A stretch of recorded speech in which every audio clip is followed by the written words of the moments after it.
So you might have seen the GN covered in a bit of plastic in the shed in some of the other videos. Well, I dropped a valve I guess a month or so ago. I'd ridden about 2 hours sort of non-stop on it, and then all of a sudden it locked up, and yeah, the valves are all bent up and crushed in the head.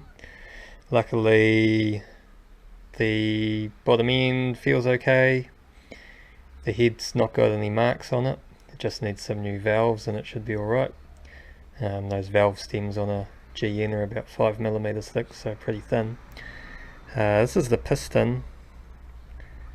So the intake valve was totally bent up in the middle there. But looking at the exhaust, it looks like it's just kissed in the cutout there. So I'm not sure if it's caught up in the valve guide, like it's and the valves have hit each other and then been hit by the piston, or if it's kissed this and then bent enough that it's caught itself on the next go round. A bit of wear on this piston. I've soft seized it once before, but it's still a good fit in that bore, so it's all good. Doesn't make any noise or anything. So what I'm going to do is, I've just got my new valves. I'm going to put it all back together. I'm going to use a bit of Play-Doh plasticine, and I'm going to measure the valve clearance with that big cam, and then if I need to, I'm going to so I guess mill out or clearance these cutouts, because I never measured it the first time. It was just felt good enough and didn't make any funny noises. Funny that it eventually hit after like 2 hours. Like I was just cruising, that's fairly low RPM, not like the rides I do around my house where I just go like full throttle, try and get a high RPM and see if anything happens. So we'll try that. I've got another worn out piston I'm going to cut up, and we'll measure how thick it is at the crown there, make sure it's not going to be too thin. Yeah, so I'll come back when it's all back together. So there's our piston with the Play-Doh on it, where you can see where the valves have pressed in. Not sure what happened there to undercut that one, but we'll go from the deepest part inside, I think.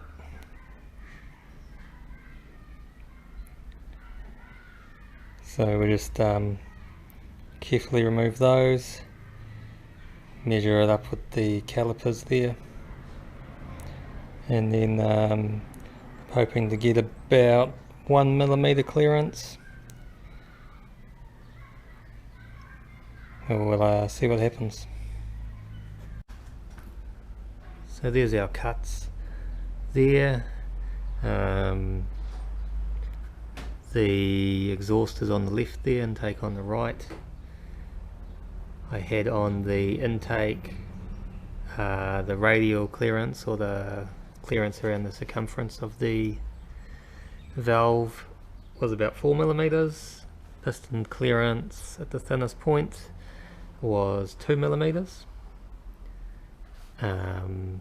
So generally you'd want on the intake 2mm, it seems, and the radial of 1.4, so that's plenty fine on that side. The exhaust cutout is smaller, so I've got on that side the radial clearance as 1.5, rather the radial clearance is 2.5, and the piston clearance is 1.5. So on the exhaust side you seem to want about 2.5mm, so I'm going to need to take a millimeter cut into that cutout.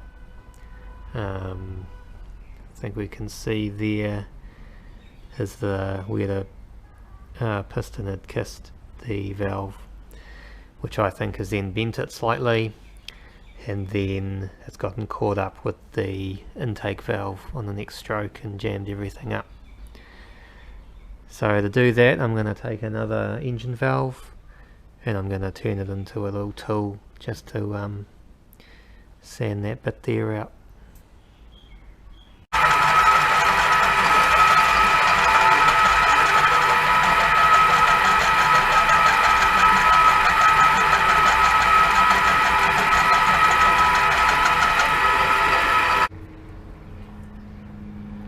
So that was just a engine valve.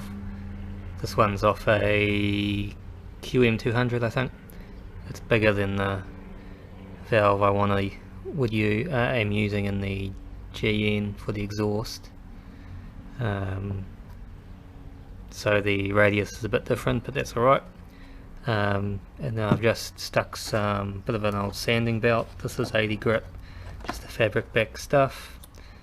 Put some hot glue on the valve and then just pressed it on, and it sticks on there well enough to chew through the aluminium. So that's more or less how I'm going to have it. I'll just tidy up this edge a little bit with some sandpaper, and then our valve should be all good. I measured from the edge to the lowest point, so these two are equal now. So that will be about 2.53 mil, and we should be good for our exhaust valve. So here's the what we've ended up with. I've taken the depth out to 3mm there. So this has been sitting overnight, so it's dried out a bit, but you can see that that depth is gone from 1.5mm to 3mm, so that should be plenty of room. There was no other little pinch points on there, other than the dome of this piston is not very good for the head that I'm using, but 2 base gaskets is what I'm using on that. It gets down to about just under 1mm, 0.9, so you can see it's sort of thicker at the edge, goes narrower, but where the dome is it's okay. So in the future I'll end up using a different head anyway, so I'm not too worried about that. The 2 base gaskets just helps with pinging. I think there was some weird sort of pinch going on there between the sort of just the edge of the dome and the quench flats on the head, so I was getting a lot of pinging on even premium fuel under load.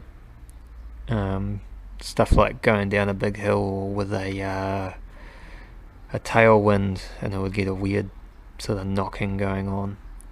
And it was a lot worse with cheaper fuel, so here we have like 91, 95, 98. I had to run it on 98. 95 was a bit iffy since I've added the 2 base gaskets, so adding a second base gasket, it doesn't have that problem as much. I haven't noticed any of that pinging. So what I'll do now is just clean it out. We'll put the head back on and away we go.